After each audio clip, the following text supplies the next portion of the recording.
Good morning, everyone. I thought we could talk about girls today. I got a phone call from my daughter, and she was in her 20s at the time, and she was crying and crying, and she said her boyfriend was following her around in town, and she couldn't get away from him, and she was scared. And I'm like, well, why is he doing that? Well, follow me with this one. She was back with the boyfriend that she broke up with before she met this guy, and yeah, she hadn't told him that she was breaking up with him yet. So I'm like, well, you break it off with him. Do it now. And don't worry, you come home. I'm scared to come home, Mom. I'm scared to come there. You guys are there. And I'm like, hey, home is where you need to be. Don't worry, I've got Dad's gun. And you all know I can shoot it.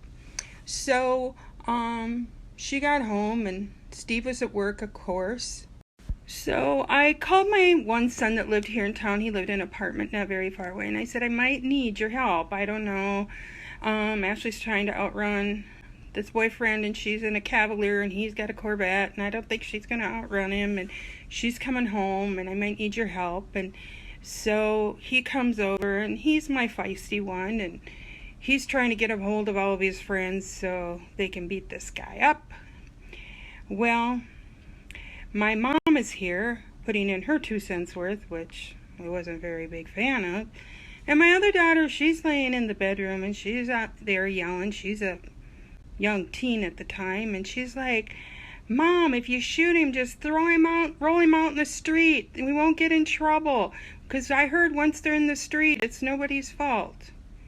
Well, now we have Rocky with the Clampetts trying to scare away this guy.